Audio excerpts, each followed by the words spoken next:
L'avancée des rebelles du M23, le village Kasugo sous leur emprise.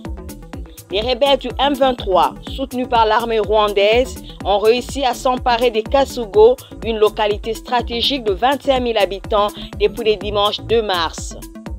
Située à 45 km à l'ouest de Lubero Centre, cette ville est désormais le théâtre d'une intense agitation.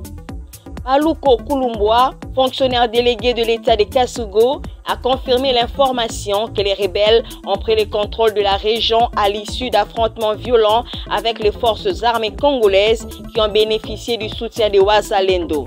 Cette situation souligne la fragilité persistante de la sécurité dans la région du Nord Kivu et soulève des inquiétudes quant aux conséquences pour la population locale.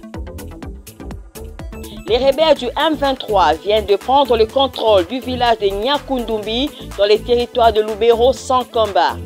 Le village Vunyakundomi à plus ou moins 20 km de la ville commerciale de Butembo. Des sources de la société civile locale affirment que les rebelles ont débordé l'est Lubero Centre pour atteindre Butembo et Beni. Entre-temps, toujours au nord des Goma, l'Ouganda a également déployé des troupes en RDC dans une zone longeant sa frontière sans qu'aucun combat ne soit dans l'immédiat signalé.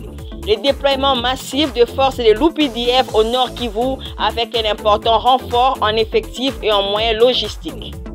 Les unités de l'armée ougandaise sont en cours d'acheminement vers plusieurs localités du territoire de Lubero.